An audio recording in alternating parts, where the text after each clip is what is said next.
Hi, I'm Barbara Rimkunis, and this is your Exeter History Minute.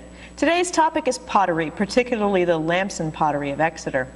Early colonial people arrived in the area in the mid-1600s with only rudimentary household supplies. It was expensive and difficult to ship goods from England to America, so anything that could be produced locally usually was. The average household required a variety of utilitarian vessels for cooking, storage, and sanitation. Things like dinner plates and buckets could be made from wood, but cooking pots needed to be able to withstand high temperatures, and you definitely wanted a chamber pot to be watertight. That's a chamber pot, not a covered casserole dish. This one's a bit ornate, but that's a fitting thank you to an object that saves you from having to go outside to the outhouse. So it was handy to have a pottery in town. It was also handy to have clay deposits, and Exeter, like most of New England, has plenty of clay. It's irritating for farmers, but a great resource for potters. One of the early potters in town was a man named Jabez Dodge, who was well established by the time of the Revolution.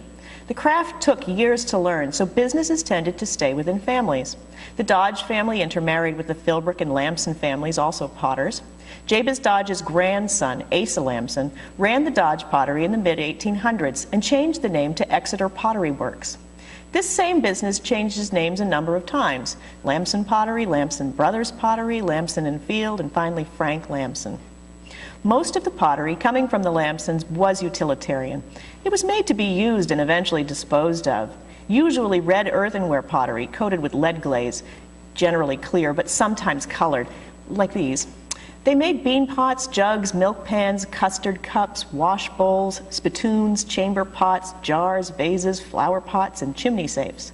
In the late 1890s, they began to sell stoneware crocks and jugs, although these were made in New Jersey. Salt-glazed stoneware, such as these, requires a kiln with a much higher firing temperature, so they weren't produced here. Frank Lamson loved working at the pottery wheel and continued to use the old techniques in Exeter until 1916, when he became a wholesaler. He loved showing off his craft. Here he is in 1914 using a pottery wheel on a parade float. He made coin banks for the Sunday school kids at the Baptist church. At the end of the school year, they got to break the banks and count the donation money, which must have been fun. We have some examples of Lamson pottery in our collections, including this Sunday school bank and this beautiful art pottery vase. You can find the stoneware sold by Frank Lamson in many antique shops. If you're interested in other Exeter businesses, check out our website at www.exeterhistory.org, or come visit us during our open hours at the Society headquarters at 47 Front Street in Exeter.